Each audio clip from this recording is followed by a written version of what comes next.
Good morning. It's now 22 minutes until the hour, and we'll open the lines up for Congressman Gresham Barrett, who is on the line with us right now. Good morning, Congressman. How are you? Good morning. Glad you got your heat back on, my friend. Oh, man, I'm telling you what, icicles are not a very comfortable thing to be wearing around. You guys, up in Oconee, we got just a little dusting, and it really started when I was driving the next day. It really started about Townville, Fairplay, and then went back toward Anderson, which got pretty heavy. It sure did, and trees are down. Still got the weekend lined up, already. But it's supposed to be in the 70s this weekend. Yes, it is. We're talking 70 to 72, 3, somewhere in there. Now, that's going to cause everybody's upper respiratory to go to pot. Absolutely. Speaking of going to pot, the stimuli. I tell you what, I can't believe the press got on the boob tube last evening and said, oh, yeah, go ahead and invest in the stock market. Yeah, right. Your 401k is now 201 or less, and people are fearful right now. I know things were not in the best of shape when the president took over, but we've seen the stock market go down 2,000 points in the last 2 months. And the signals that his administration is sending are the wrong signals if you're looking at trying to turn the economy around, Rick, because it's more spending and it's more taxes and it's more government largesse, and those are the three things that got us in this problem to begin with. Well, vote for me and I'll give you free ice cream. I don't know who's going to pay for it, but we're going to give it to you anyway. We've seen the budget, his budget, a $3.9 trillion budget. It's 27% of GDP. It's the largest since World War II. Yeah, how many zeros is that? Unbelievable. I mean, it's a $1.4 trillion tax increase, not to include the cap and trade. I mean, if we do some type of cap and trade where we cap the CO2 emissions and then start to drive them down, we're looking at another $600 billion tax increase on families with power bills. I mean, the hits just keep on coming. That is stupid. Why in the world are we even entertaining such as this?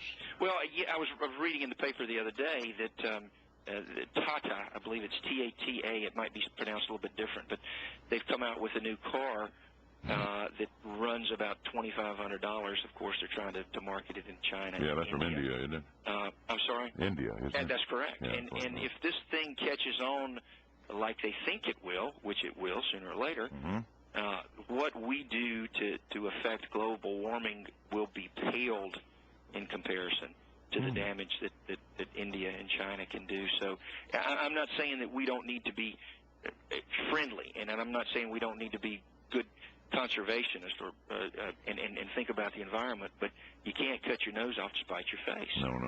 And when we talk about cap and trade, you know what a tremendous nuclear proponent I am, and I know you are too.